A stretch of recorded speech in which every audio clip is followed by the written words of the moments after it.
নিঃস্ব অবস্থায় কি দোয়া করতে পারেন একজন মানুষ, এই দোয়াটা শিখে নেন, ইনশাআল্লাহ আপনার জীবনের সমস্ত সংকট কেটে যাবে। ইনশাআল্লাহ আমি নিজেও ওই দোয়াটা বেশি বেশি করার চেষ্টা করি। দোয়াটা হচ্ছে, মুসা আলাইহিস সালাম একটা গাছের নিচে হেলান দিয়ে বসলেন, বসে দেখলেন দুইজন মেয়ে দাঁড়িয়ে আছে দূরে, পানি নিতে পারছে না, লোকজন পানি নিয়ে যাচ্ছে, ওরা দাঁড়িয়ে আছে বেচারি। মুসা আলাইহিস সালাম গিয়ে বললেন, কি সমস্যা আপনাদের? এটা নিয়ে আপনারা আবার মেয়েদের সাথে কথা বলার চেষ্টা করেন না, ঠিক আছে?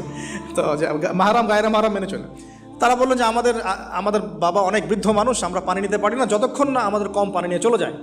মুসা আলাইহিস সালাম তো একটু বললাম না, ফিজিক্যালি খুব স্ট্রং ছিলেন, থাকে না বডি বিল্ডার, সামনে গিয়ে কথা বলে সরো পানি নিতে দাও, তখন মানুষ একটু মূল্যায়ন করে না। তো মুসা আলাইহিস সালাম এভাবে পানি নিয়ে দিলেন এবং বাছুরদেরকে পানি পান করালেন, করিয়ে গাছের নিচে এসে বসে আছেন। বসে বসে তিনি দোয়া করছেন, এই যে দোয়াটা তিনি দোয়া করছেন, রব্বি, একটা নেক কাজ করলেন, নেক কাজ করলেন না, মানুষের উপকার করলেন, নেক কাজ করে এসে গাছের নিচে বসে দোয়া করছেন, আল্লাহ